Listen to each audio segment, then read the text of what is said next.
إن الحمد لله نحمده ونستعينه ونستغفره ونعوذ بالله من شرور أنفسنا ومن سيئات أعمالنا من يهده الله فلا مضل له ومن يضلله فلا هادي له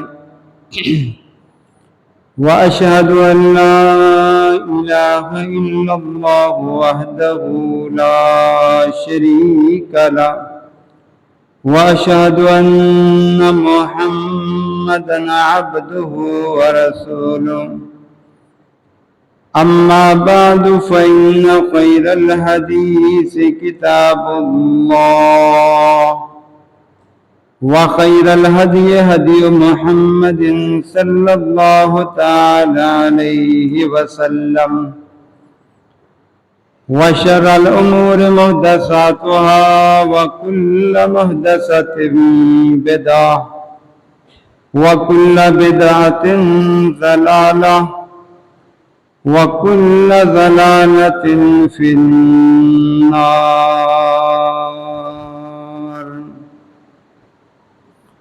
فأعوذ بالله السميع العليم وبوجهه الكريم وسلطانه القديم من الشيطان الرجيم. فإن آمنوا بمثل ما آمنتم به فقد اهتدوا وإن تولوا فإنما هم في شقاق فسيكفيكهم الله وهو السميع العليم.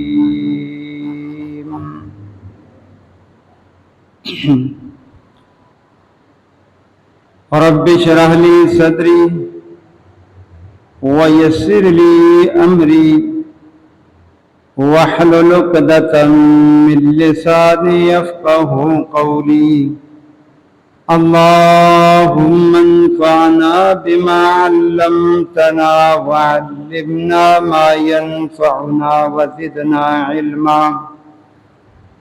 سبحانك لا علم لنا إلا ما علمتنا إنك أنت العليم الحكيم.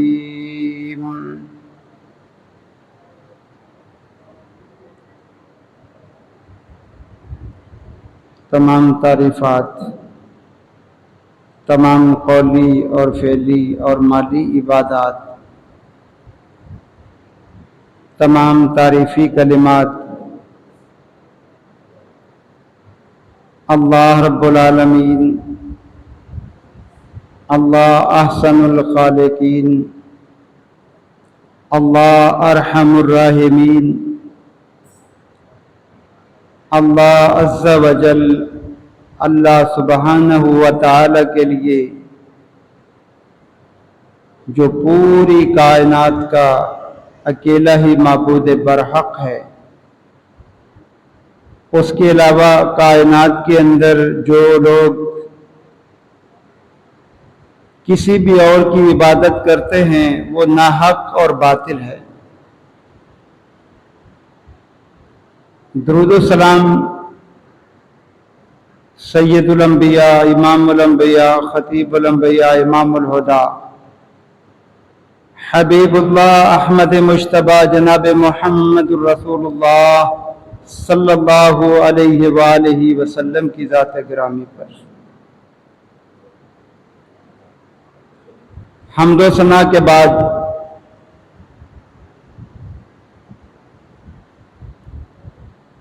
ماہ ذی الحجہ کے آخری ایام چل رہے ہیں اور اس کے بعد اسلامی سال کا پہلا مہینہ ماہ محرم آنے والا ہے۔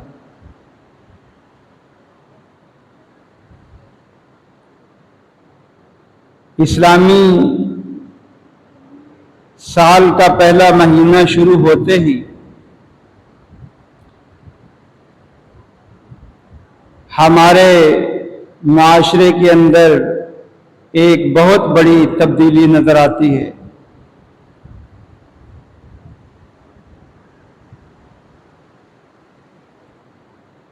اور اس دوران کچھ پاک باز ہستیوں کو طعن و تنقید کا اور تنقیص کا نشانہ بنایا جاتا ہے۔ اس حوالے سے ہر مسلمان کو آگاہ رہنا چاہیے کہ اس کا دین یہ تعلیم نہیں دیتا کہ جو دنیا سے چلا جائے اس کی برائیاں بیان کی جائیں۔ پہلے پارے کی آخری آیت، اس میں اللہ تعالیٰ اہل ایمان کو یہ نصیحت فرماتا ہے کہ تلک امۃ قد خلت لہا ما کسبت، اے لوگوں جو پہلے لوگ گزر گئے، جو امتیں گزر گئیں، انہوں نے جو اللہ کو راضی کرنے کے لیے اعمال کیے تھے وہ اپنے ساتھ لے گئے، ان کو ان کے اعمال کا بدلہ اللہ دے گا، چاہے تو وہ اچھا بدلہ دے، چاہے تو وہ جو بھی ان کے ساتھ سلوک کرے۔ وَلَكُمْ مَا كَسَبْتُمْ، تمہیں اس بات کا مکلف نہیں بنایا گیا کہ تم ان ہستیوں کو برا کہو، تمہیں اس بات کی تعلیم دی گئی ہے کہ تم نے خود نیک عمل کتنے کیے اس پہ نظر ڈالو۔ وَلَا تُسْأَلُونَ عَمَّا كَانُوا يَعْمَلُونَ، قیامت کے دن تم سے یہ سوال نہیں ہوگا کہ فلاں بندے نے کیا کیا تھا، فلاں بندے نے کیا کیا تھا۔ قیامت کے دن تم سے سوال ہوگا کہ تم نے کیا کیا تھا، اپنی زندگی کا حساب دو۔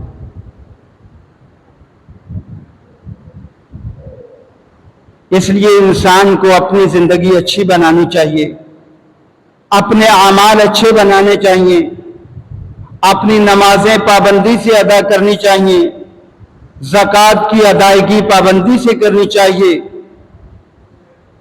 رمضان کے روزوں کے خیال رکھنا چاہیے، پابندی سے رکھنے چاہیے، اور لوگوں کے ساتھ جو معاملات ہیں وہ بھی آسان طریقے سے سر انجام دینے چاہیے، کیونکہ زندگی کے ہر لمحہ کا انسان سے سوال ہوگا۔ گزشتہ خطبہ جمعہ میں نے آپ کے سامنے قرآن کریم کی عظمت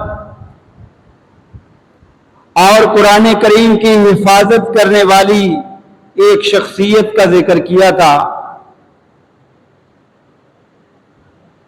کہ جو 18 ذی الحجہ کو اس دنیا فانی سے کوچ کر گئی، ان کی جو خدمات اور ان کی جو دین اسلام کو پھیلانے کی کوششیں تھیں وہ کسی سے پوشیدہ نہیں ہیں۔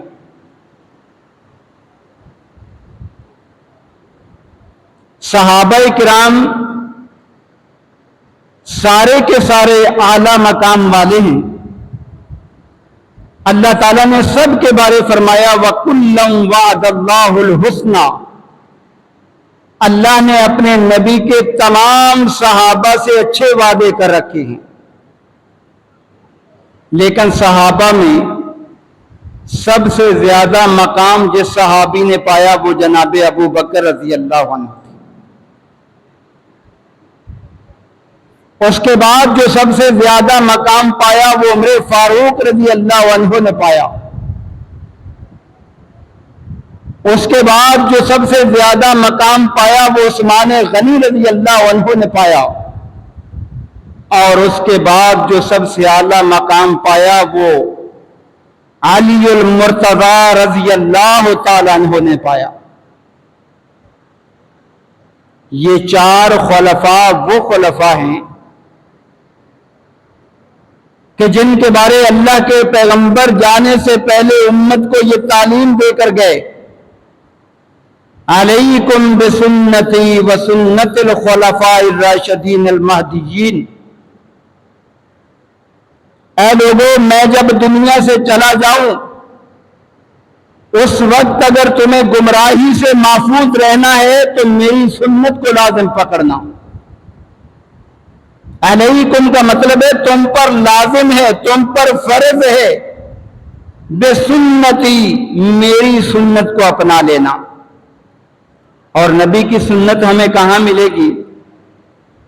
نبی کی سنت ہمیں صحیح بخاری میں ملے گی، نبی کی سنت ہمیں صحیح مسلم میں ملے گی، نبی کی سنت ہمیں سنن ترمذی میں ملے گی، نبی کی سنت ہمیں سنن ابی داؤد میں ملے گی، نبی کی سنت ہمیں سنن نسائی میں ملے گی، نبی کی سنت ہمیں سنن ابن ماجہ میں ملے گی، سنن مستدرک حاکم کے اندر ملے گی، مسند بزار میں ملے گی، مسند احمد بن حنبل میں ملے گی، احادیث کتب کے اندر اللہ کے نبی کی ہمیں سنت ملے گی۔ آپ نے فرمایا تھا میری سنت کو اپنا لینا، مطلب یہ ہے کہ جو میری سنتیں تم تک پہنچ گئی، میری احادیث پہنچ گئی، ان کو اپنا لینا، کامیابی تمہارا مقدر بنے گی۔ اور اگر میری سنت نہ ملے تو پھر خلفائے راشدین کے طریقے کو اپنا لینا، اس کے اندر بھی تمہارے لیے خیر ہوگی۔ اب بالاتفاق امت مسلمہ خلفائے راشدین جو ہیں وہ کل 4 ہیں، اور وہ یہی ابو بکر، عمر، عثمان اور علی رضی اللہ تعالیٰ عنہ۔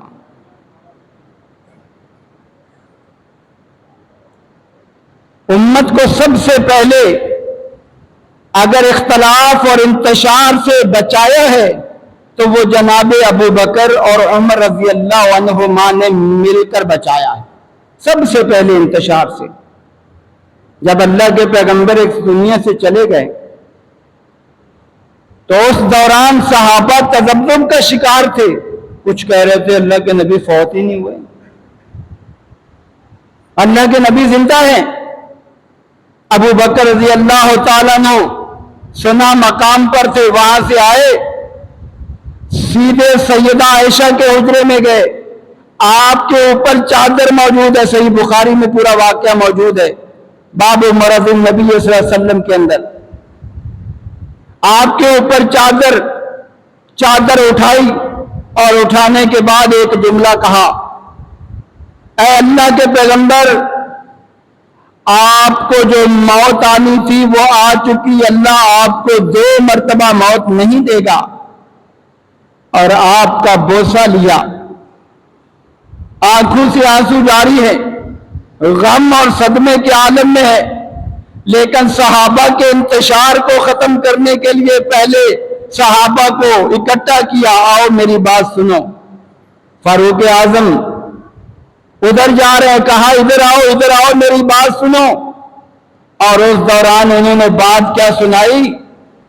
بات یہ سنائی، اے لوگوں، جو دنیا میں محمد کی عبادت کیا کرتا تھا، محمد اس دنیا سے رخصت ہو گئے۔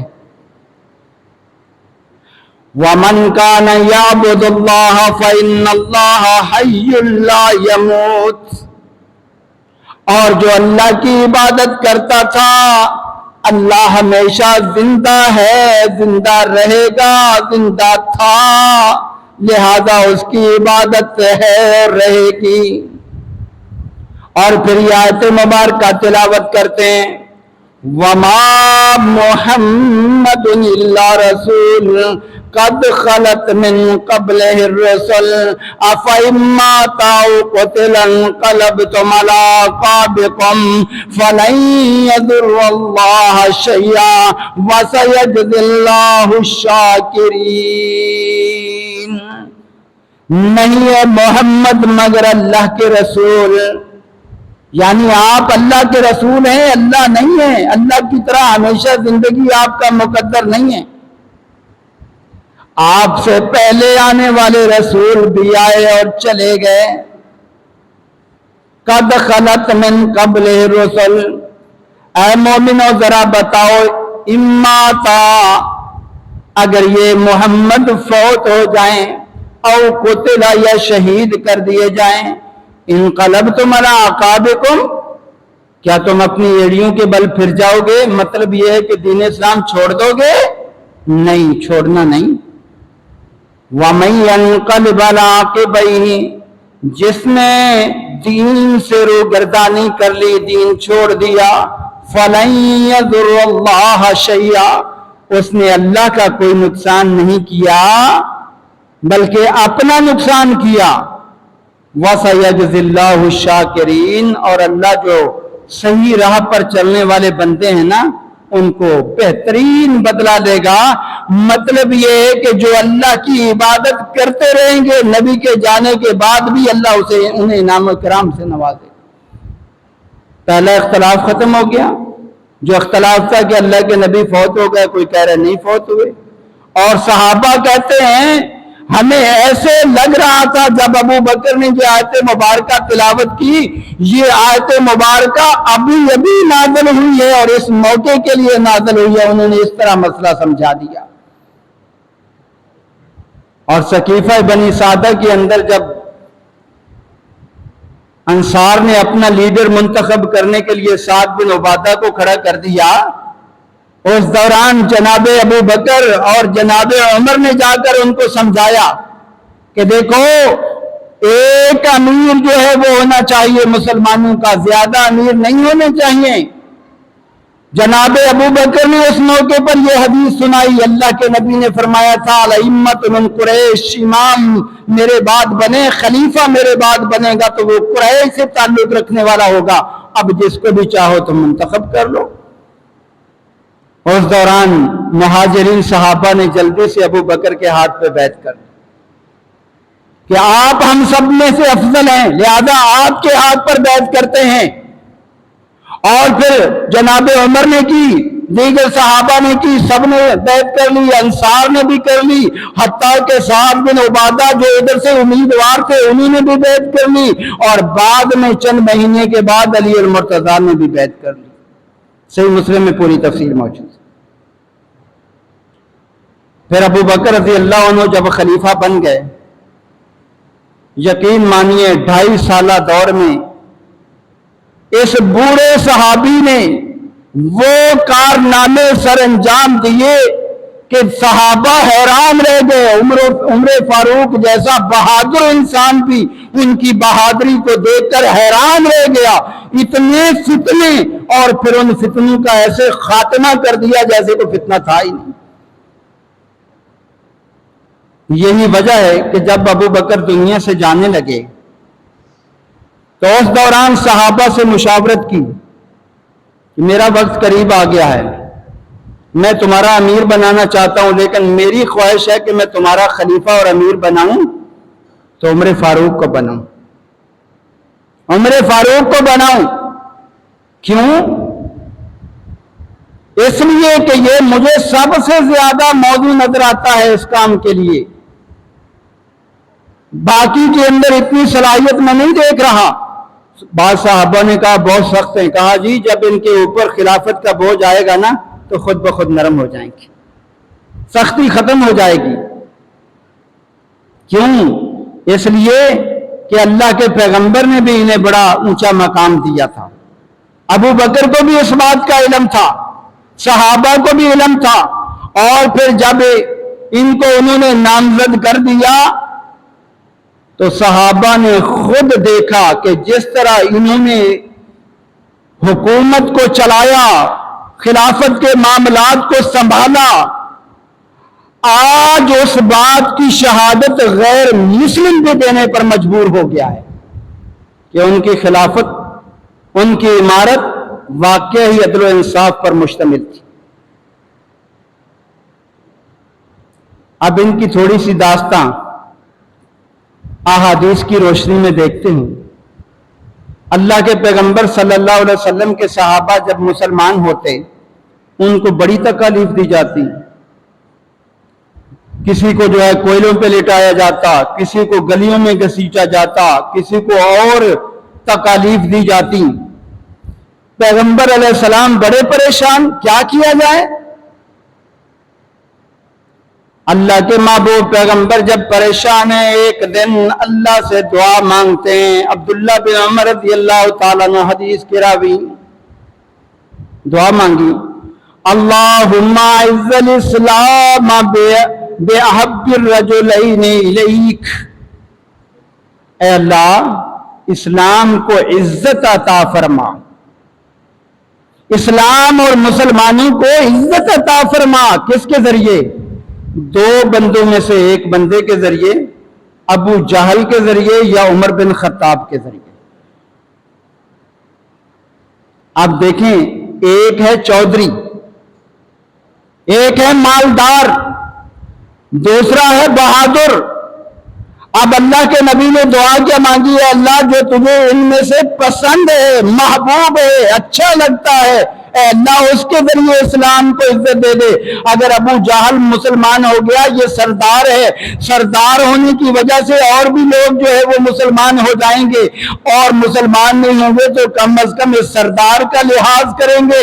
اور دوسری طرف ایک بہادر ہے, اگر وہ مسلمان ہو گیا تو اس کی بہادری کی وجہ سے اسلام کو عزت مل جائے گی. آپ پوری سیرت اٹھا کر دیکھیں, اللہ کے پیغمبر نے اسلام کی عزت کے لیے جس صحابی کے مسلمان ہونے کی دعا مانگی ہے تو وہ کون ہے؟ عمر بن خطاب رضی اللہ تعالی. اور پھر اب ادھر اللہ کے نبی رات کو دعا مانگ رہے ہیں, صبح یہ انعام کی لالچ میں آ رہا ہے. مشرکین مکہ نے اعلان کر دیا جو محمد کا سر لے کر آئے اسے اتنا انعام دیا جائے گا. اچھا, اس حوالے سے نکلتے ہیں. آخر اللہ کا کیا کرنا ہوا کہ فوراً آئے اور آ کر جو ہے وہ مسلمان ہو گئے. اور عبداللہ بن مسعود صحیح بخاری کی روایت ہے, کہا کرتے تھے جس دن عمر فاروق مسلمان ہوئے اس دن اللہ تعالیٰ نے مسلمانوں اور اسلام کو عزت عطا کر دی. اس لیے فاروق اعظم کو مراد رسول بھی کہتے ہیں. مراد رسول کہ جس کو اللہ سے مانگ کر لیا, اور جو چیز مانگ کر لی جاتی ہے کتنی قیمتی ہوتی ہے. اور پھر مانگنے والا کون ہو؟ اللہ کا نبی.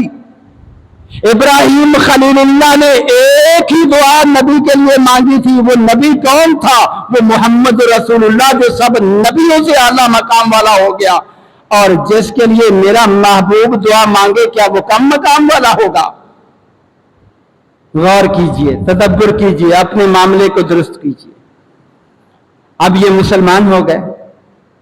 مسلمان ہونے کے بعد ایک نہیں, دو نہیں, تین نہیں, کئی مرتبہ اللہ کے نبی سے جنت کی بشارت کہ جو 10 صحابہ جنتی ہیں ان پہ جو ہے وہ دوسرے نمبر پر جن کا نام احادیث میں آیا ہے وہ عمر فاروق رضی اللہ تعالیٰ. مسلمان ہو گئے. مسلمان ہونے کے بعد پھر کیا کیا اعزازات ملے؟ پہلا اعزاز تو یہ ملا کہ دینداری کے اعتبار سے سرٹیفکیٹ مل گیا کہ عمر فاروق بہت بڑا دیندار ہے, بہت بڑا دیندار ہے. صحیح بخاری شریف کے اندر روایت آتی ہے, اللہ کے محبوب پیغمبر نے ایک مرتبہ رات کو خواب دیکھا. خواب میں کیا دیکھتے ہیں؟ لوگوں نے قمیصیں پہنی ہوئی ہیں, کسی کی قمیص ناف تک, کسی کی جو ہے وہ گھٹنوں تک, کسی کی پاؤں تک. اتنے میں عمر فاروق آ گئے. اس نے قمیص پہنی ہوئی, اتنی لمبی قمیص ہے کہ نیچے گھسٹتی ہوئی جا رہی ہے. صحابہ کرام نے جب یہ دیکھا, آپ نے خواب بتایا تو آپ کہنے لگے قالوا فما اولتہ یا رسول اللہ, اللہ کے رسول آپ نے اس کی تعبیر کیا نکالی؟ یاد رکھیے نبیوں کا خواب ہمیشہ سچا ہوتا ہے. ابراہیم خلیل اللہ نے بیٹے کو ذبح کرنے کا خواب دیکھا تو سچا ہوا یا نہیں ہوا؟ یوسف علیہ السلام نے 11 ستارے, سورج اور چاند کو سجدہ کرتے ہوئے دیکھا, خواب سچا ہوا یا نہیں ہوا؟ جب ان نبیوں کے خواب سچے تو محمد رسول اللہ کے خواب بدرجہ اولا سچے ہیں. اللہ نے اپنے پیغمبر کو جو خواب میں دکھایا وہ کر کے دکھا دیا. دینی اعتبار سے صحابہ نے پوچھا اللہ کے پیغمبر اس کی تعبیر کیا ہے؟ آپ نے فرمایا دین، اس کی تعبیر دین ہے۔ مطلب یہ ہے کہ عمر فاروق دینداری میں اتنا زیادہ آگے ہے، اتنا زیادہ آگے ہے کہ اس کی قمیص جتنی لمبی ہے اتنا یہ دین سے بالکل لبریز ہے۔ یہ سرٹیفکیٹ کوئی معمولی سرٹیفکیٹ نہیں ہے۔ پھر اس کے بعد علم کا سرٹیفکیٹ بھی ملا۔ ایک مرتبہ آپ نے خواب دیکھا، میرے پاس دودھ کا پیالہ لایا گیا، میں نے اس سے دودھ پیا، اتنا دودھ پیا کہ دودھ میرے پوروں سے بھی باہر نکلنے لگا۔ میں نے بچا ہوا دودھ عمر کے حوالے کر دیا، آپ پی لو۔ عمر نے بھی پی لیا۔ صحابہ اکرام کہنے لگے فما اولتہ یا رسول اللہ، اس کی تعبیر کیا ہے؟ اللہ کے پیغمبر نے فرمایا العلم، اس کی تعبیر علم ہے۔ اللہ نے عمر فاروق کو بہت بڑے علم سے نوازا ہے۔ آپ نے علم کی گواہی بھی دی، آپ نے دینداری کی گواہی بھی دی۔ جو عمر کو دیندار نہیں مانتا، جو عمر کو جو ہے وہ علم کے اعتبار سے بہت بڑا عالم نہیں مانتا، وہ اس کا رسول اللہ سے کوئی تعلق ہے ہی نہیں۔ اور پھر آپ نے محبت رسول کا سرٹیفکیٹ بھی دیا کہ سب سے زیادہ اللہ کے نبی سے محبت کرنے والا۔ کیسے؟ ایک مرتبہ صحیح بخاری کی روایت ہے، اللہ کے محبوب پیغمبر عمر کے ساتھ جا رہے ہیں، ہاتھ پکڑا ہوا ہے۔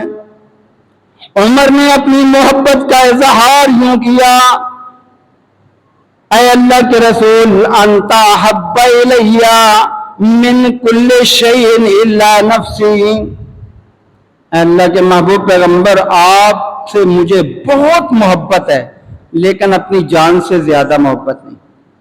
اللہ کے پیغمبر نے فرمایا پھر مومن نہیں بن سکتے، تم مومن نہیں بن سکتے۔ مومن بننے کے لیے مجھ سے جان سے بھی زیادہ محبت ضروری ہے۔ کہنے لگے اگر یہ بات ہے تو انت احب الی من نفسی، اے اللہ کے محبوب پیغمبر آج کے دن سے میں اپنی جان سے بھی زیادہ آپ سے محبت کرتا ہوں۔ اللہ کے پیغمبر نے جب یہ سنا فرمایا الآن یا عمر، اے عمر اب پکے اور سچے مومن بن گئے تم، اب تمہارے ایمان میں کوئی شک نہیں۔ اللہ کے نبی سے محبت کا سرٹیفکیٹ بھی پا لیا، اور پھر اتنا زیادہ مقام پایا۔ ایک مرتبہ اللہ کے نبی نے فرمایا ان اللہ جعل الحق علی لسان عمر، سنن ترمذی کی روایت ہے، اللہ کے محبوب پیغمبر نے فرمایا اللہ نے حق کو عمر کی زبان پر جاری کر دیا ہے، یہ جو بولتا ہے حق بولتا ہے۔ اور دوسری روایت کے اندر فرمایا ہر امت کے اندر کوئی نہ کوئی الہامی لوگ ہوتے ہیں جن کے دل کے اندر اللہ اچھی بات ڈال دیتا ہے، اچھی بات ان کے ذہن کے اندر ڈال دیتا ہے۔ ان یکو فی امتی، اگر میری امت کے اندر کوئی الہامی آدمی ہے تو وہ عمر ہے۔ اور واقعہ ہی اللہ نے الہامات کیے۔ کیسے الہامات کیے؟ عمر جو زمین پر سوچتے ہیں اللہ وہ قرآن بنا دیتا ہے۔ یہ کسی اور صحابی کو اعزاز نہیں ملا۔ یہ صحیح مسلم کے اندر آتا ہے،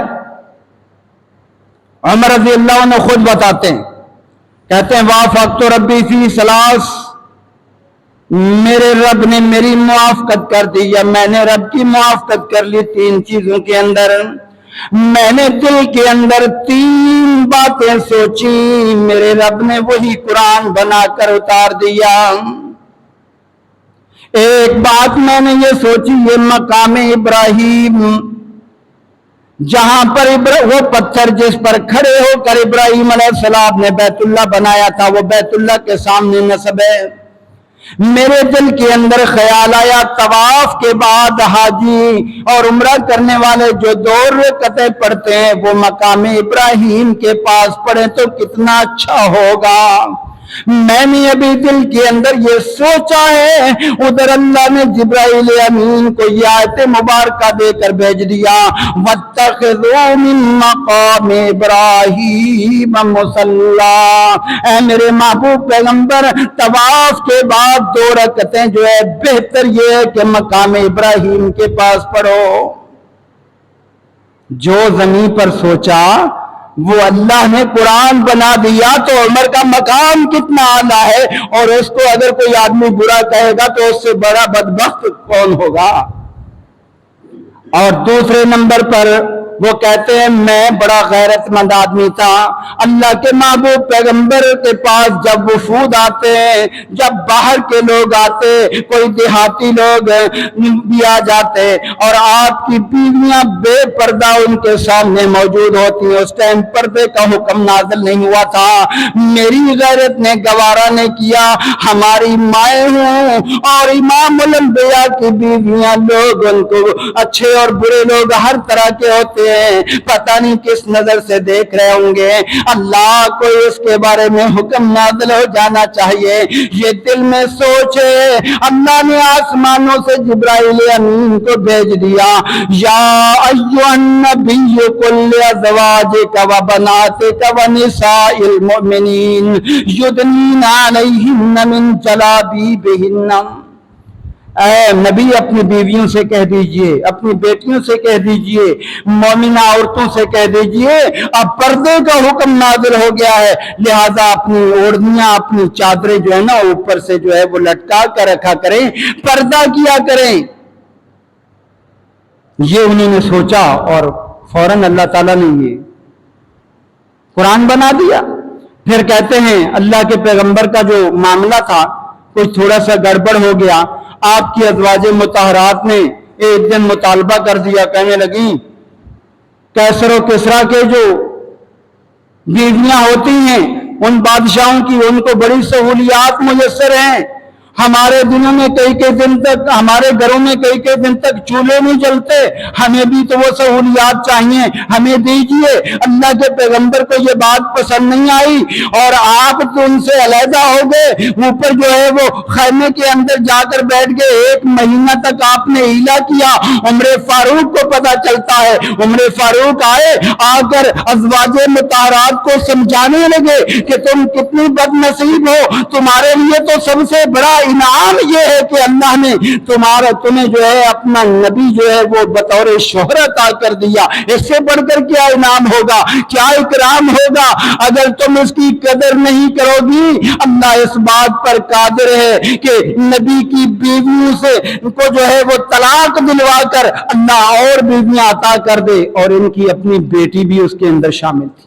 ذرا غور کیجئے, حفصہ, سیدہ حفصہ رضی اللہ عنہا, اللہ کو یہ بات بڑی پسند آئی.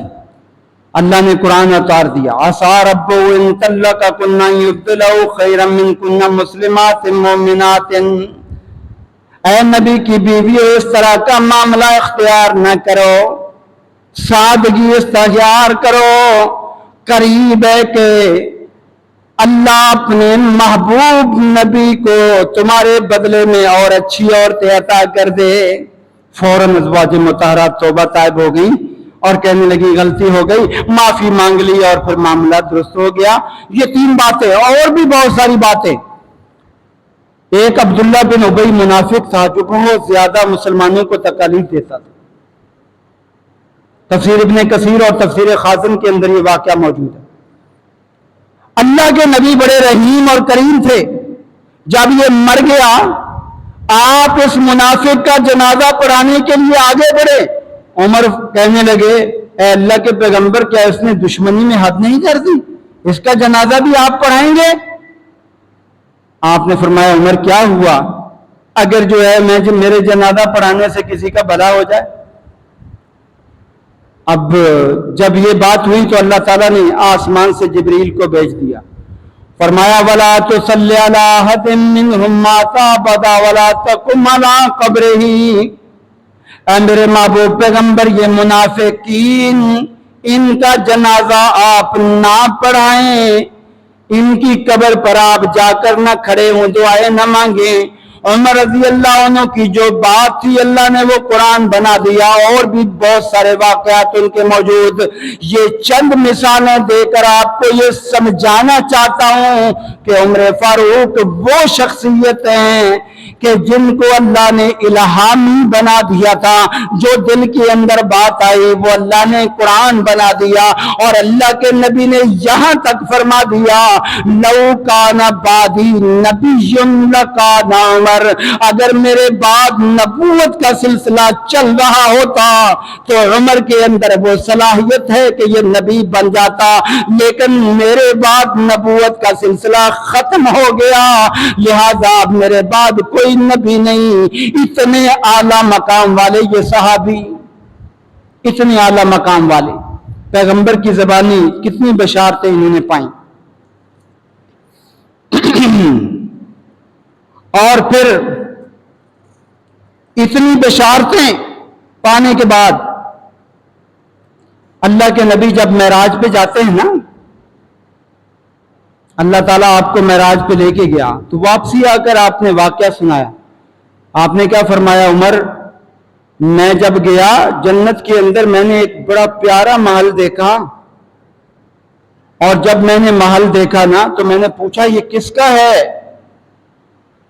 تو جواب ملا یہ عمر کا محل ہے۔ مجھے اتنا خوبصورت لگ رہا تھا کہ میرا دل چاہا میں اندر سے جا کر دیکھ کر آؤں، لیکن پھر مجھے تیری غیرت یاد آ گئی کہ عمر بڑا غیرت مند آدمی ہے، کہیں وہ اس کو محسوس ہی نہ کر جائے، لہذا میں داخل نہیں ہوا۔ پیغمبر علیہ الصلوۃ والسلام نے فرمایا عمر تیری غیرت کی وجہ سے داخل نہیں ہوا، تو جناب عمر رضی اللہ عنہ فوراً کہنے لگے اللہ کے پیغمبر دیکھ آتے، علیکا غار، کیا میں آپ پر بھی جو ہے وہ غیرت کروں گا؟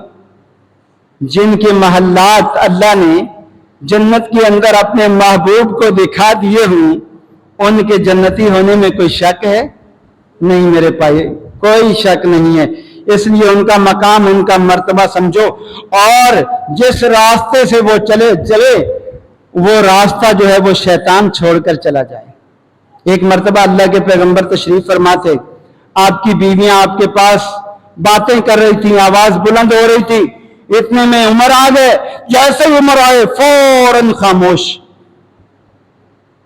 اللہ کے پیغمبر دیکھ کر مسکرانے لگے، جب مسکرانے لگے تو عمر نے پوچھا کیا معاملہ ہے؟ کہا جی یہ باتیں کر رہی تھیں، آپ کو دیکھ کر ایسے خاموش ہو گئی، بالکل کوئی بات نہیں۔ تو فوراً کہنے لگے تم مجھ سے ڈرتی ہو، اللہ کے نبی سے نہیں ڈرتی؟ اور آپ نے اس موقع پہ فرمایا عمر اللہ تعالیٰ نے تجھے یہ مقام دیا ہے، یہ مرتبہ دیا ہے، والذی نفسی بیدہ ما لقیک الشیطان سالکا فجا قط، جس راستے پر تو چلتا ہے شیطان وہ راستہ چھوڑ کر چلا جاتا ہے، وہ راستہ شیطان چھوڑ جاتا ہے۔ اتنا زیادہ مقام۔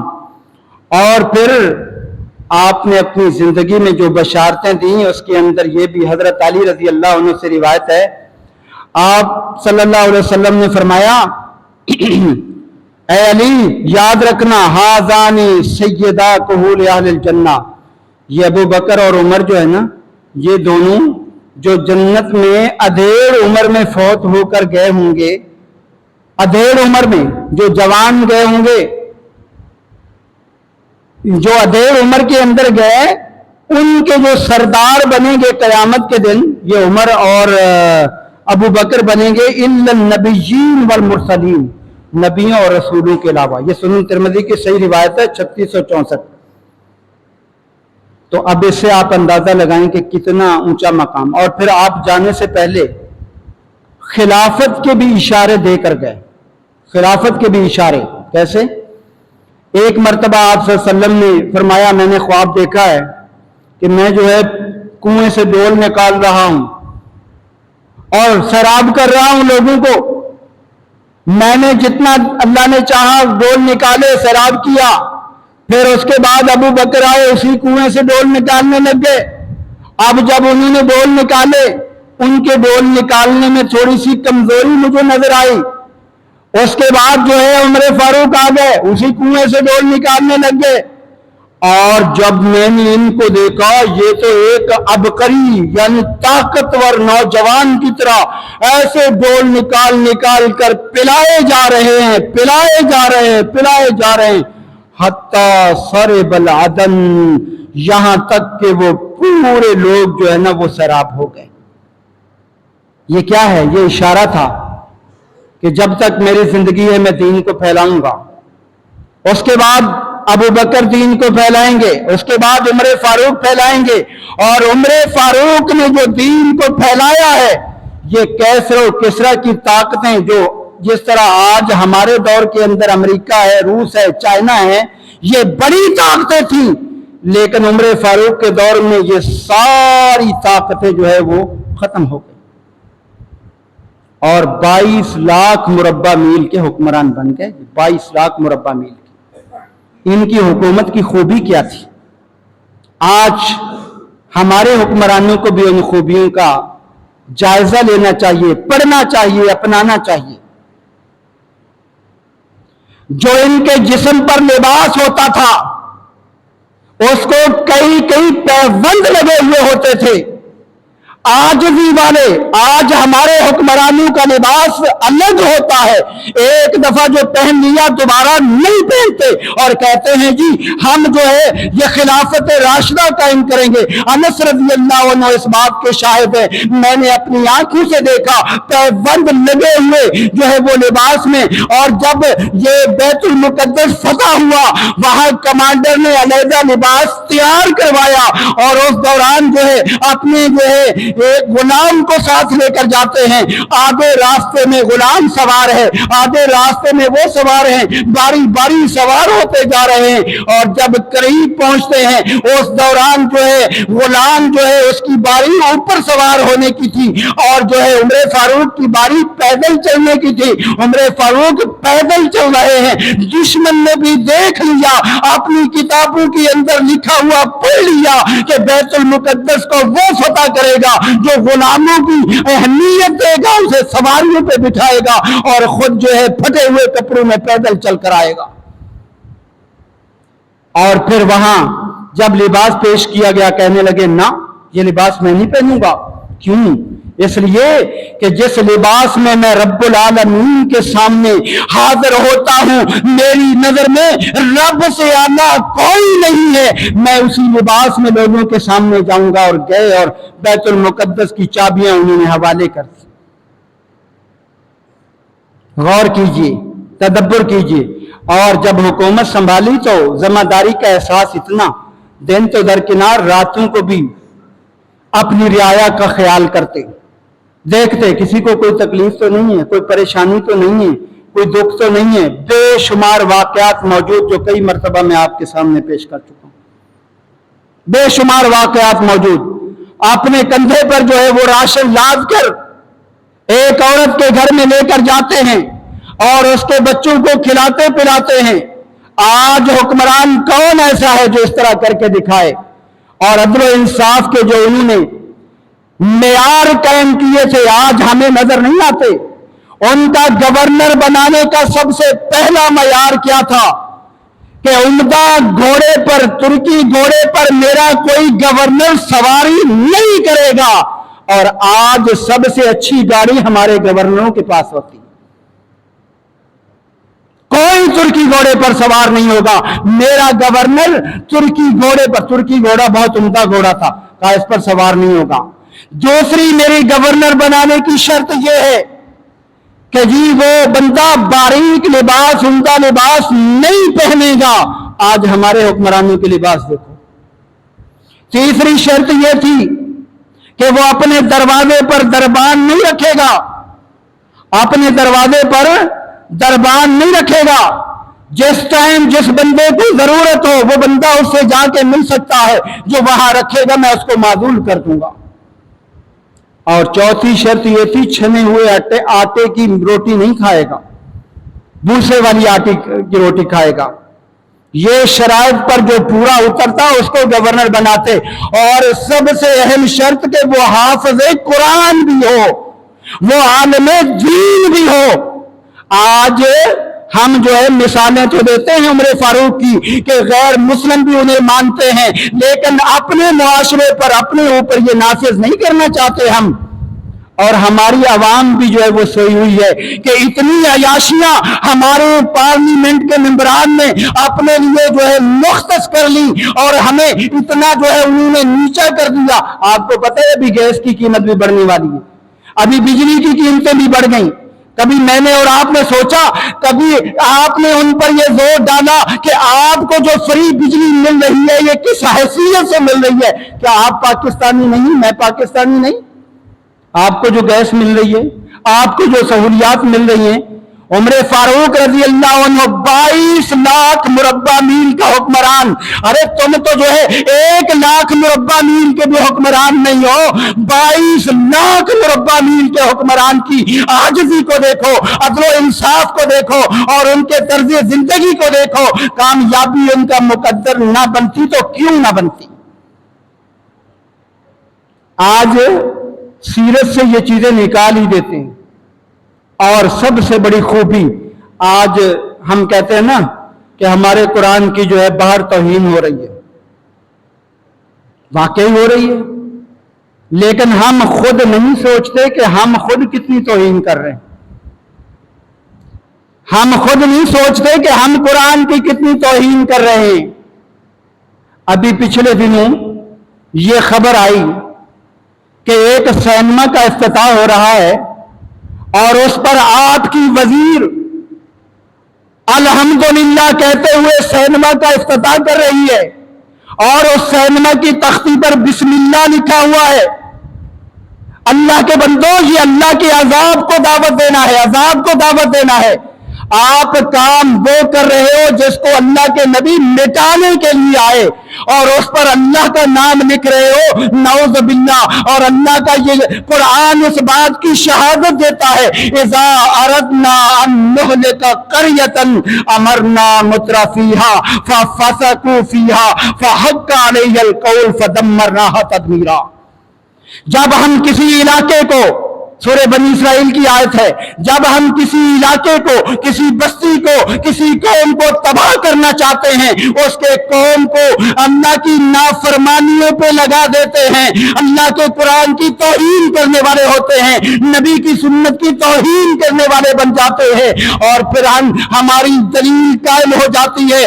بڑے بھی برے بن گئے، چھوٹو نے بھی آواز نہیں اٹھائی تو دمرناہا تدمیرا. پھر ہم ان بستیوں کو ختم کر دیا کرتے ہیں، ان بستیوں کو تباہ کر دیا کرتے ہیں.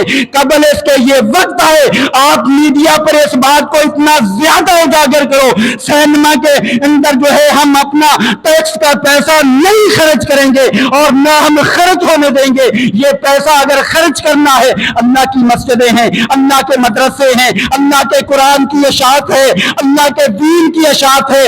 نیکی کے کام میں تعاون ہمارا فرض ہے اور برائی کے کام سے رکنا بھی ہمارا فرض ہے. اللہ کے بندوں، ہم کہاں جا رہے ہیں؟ کس طرف جا رہے ہیں؟ ہم نے منظروں کے لیے باقاعدہ رقم مختص کر دی کہ جو یہ منظر بنے گا اس میں جو ہے اتنے. اسلام جو ہے کسی کی عبادت گاہ کو گرانے کا حکم نہیں دیتا اگر وہ پرامن ہے، وہ اپنی پیسے سے بنائیں، حکومت کی ذمہ داری نہیں ہوتی. ہم کتنے بے سمجھ لوگ ہیں. کبھی امریکہ میں کسی نے اعلان کیا کہ میں مسجد بنا رہا ہوں؟ حکمران نے. انڈیا میں اعلان کیا کسی نے کہ میں مسجد بنا رہا ہوں؟ اللہ کے بندو، ہم بے وقوف بن گئے، ہم بے سمجھ بن گئے. ہم ان کو منظر بنا کے دیں، ہم ان کو سہولیات فراہم کریں، ہم پیسہ ادھر لگا دیں اور پھر اللہ سے ہم مدد مانگیں. کیسے آئے گی؟ فاروق اعظم کی زندگی کو دیکھو، کان وقافا عند کتاب اللہ. اللہ کی کتاب کے سامنے عمر کی ساری بہادری ختم ہو جاتی تھی، وہیں پہ ٹھہر جاتے تھے. یہ ان کی خوبی تھی جس نے ان کو کامیابی دلائی تھی. میں صحیح بخاری پڑھا رہا تھا، صحیح بخاری کے اندر ایک روایت آئی، حر بن قیس، یہ حافظ قرآن عالم دین، عمر فاروق کے مشیروں میں شامل.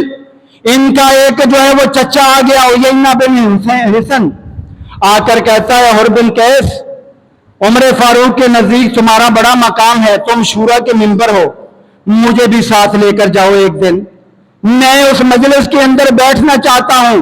اور عمر فاروق عام بندوں کو بیٹھنے کی اجازت نہیں دیتے تھے، لیکن انہوں نے سفارش کی، حر بن قیس نے، اجازت مل گئی۔ یہ عیینہ بن حسن آیا اور آ کر امیر المومنین کی باتیں سنی، ایک جملہ کہہ دیا، کہنے لگا عمر لا توتین الجزل، مال غنیمت جو ہے بہت زیادہ آتی ہے، آپ ہمیں جو ہے نا زیادہ مال غنیمت نہیں دیتے، آپ انصاف سے کام نہیں لے رہے ہو۔ ایک فطری طور پر غصہ آیا عمر فاروق کو، چہرہ تبدیل ہو گیا، چہرہ تبدیل ہوا۔ حر بن قیس عالم دین تھے، فوراً آگے سے بول پڑے، کہنے لگے امیر المومنین خذ العفو وأعرض عن الجاہلین، اللہ نے قرآن میں فرمایا ہے جو بے سمجھ تمہارے سامنے بے وقوفی کا اظہار کر دے اس کو معاف کر دیا کرو، جاہلوں سے درگزر کرو۔ اور صحیح بخاری کے اندر آتا ہے، حر بن قیس ذکر کرتے ہیں کان وقافا عند القرآن، عمر فاروق نے جیسے ہی قرآن سنا سارا غصہ اسی وقت پی گئے۔ یہ تھے عمر فاروق۔ اور آپ نے وہ مشہور حدیث بھی سنی ہے کہ ایک مرتبہ خطبہ دے رہے ہیں، اس دوران انہوں نے یہ مسئلہ بیان کیا کہ عورتوں کے مہر زیادہ نہ رکھا کرو، اگر زیادہ مہر کوئی اہم ہوتا یا اس کی کوئی اہم فضیلت ہوتی تو اللہ کے پیغمبر کی بیویوں کا، آپ کی بیٹیوں کا مہر بہت زیادہ ہوتا، لیکن آپ کی بیویوں کا اور بیٹیوں کا مہر کوئی زیادہ نہیں ہے۔ یہ مسئلہ بیان کیا، مہر کم رکھو۔ ادھر مجمع میں سے ایک عورت پیچھے بیٹھی ہوئی کھڑی ہو گئی، کہنے لگی عمر واللہ یوتینا، اللہ ہمیں دے رہا ہے، وانت تحرمنا، تم ہمیں محروم کر رہے ہو۔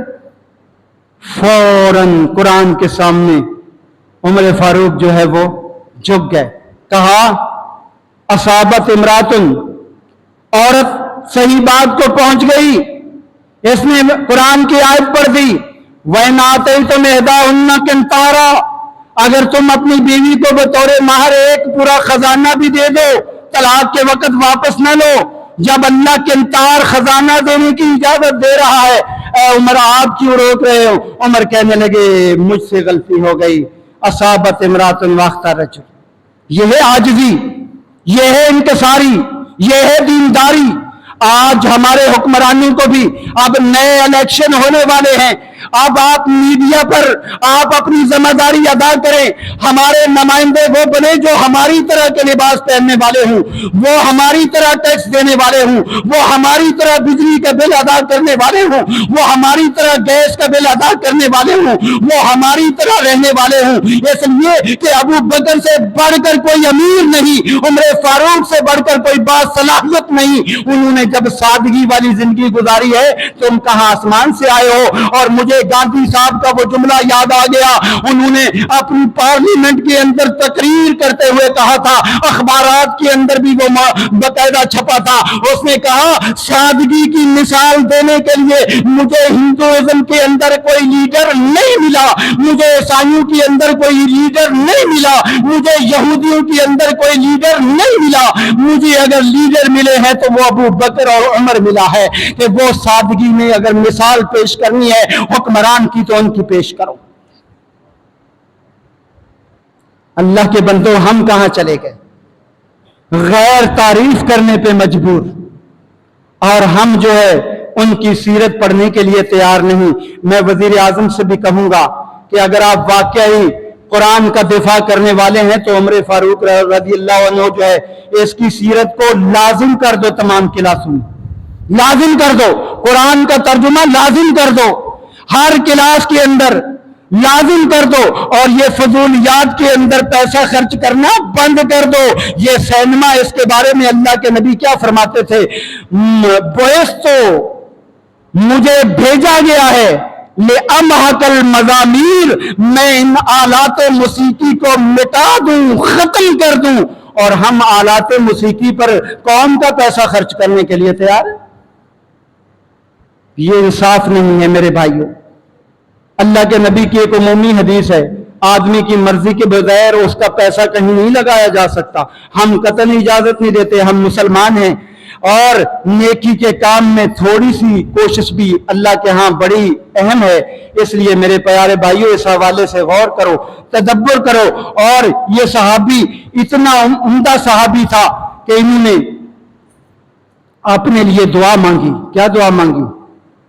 اللہم انی اسألک شہادۃ فی سبیلک واجعل موتی فی بلد رسولک۔ اے اللہ، مجھے شہادت کی موت دینا اور مجھے جو ہے نا اپنے نبی کے شہر میں ہی دینا۔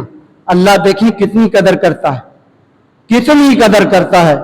اللہ تعالیٰ نے شہادت کی موت کیسے دی؟ مغیرہ بن شعبہ ایک غلام تھا، ابو لولو، مغیرہ بن شعبہ کا ایک غلام تھا، ابو لولو مجوسی۔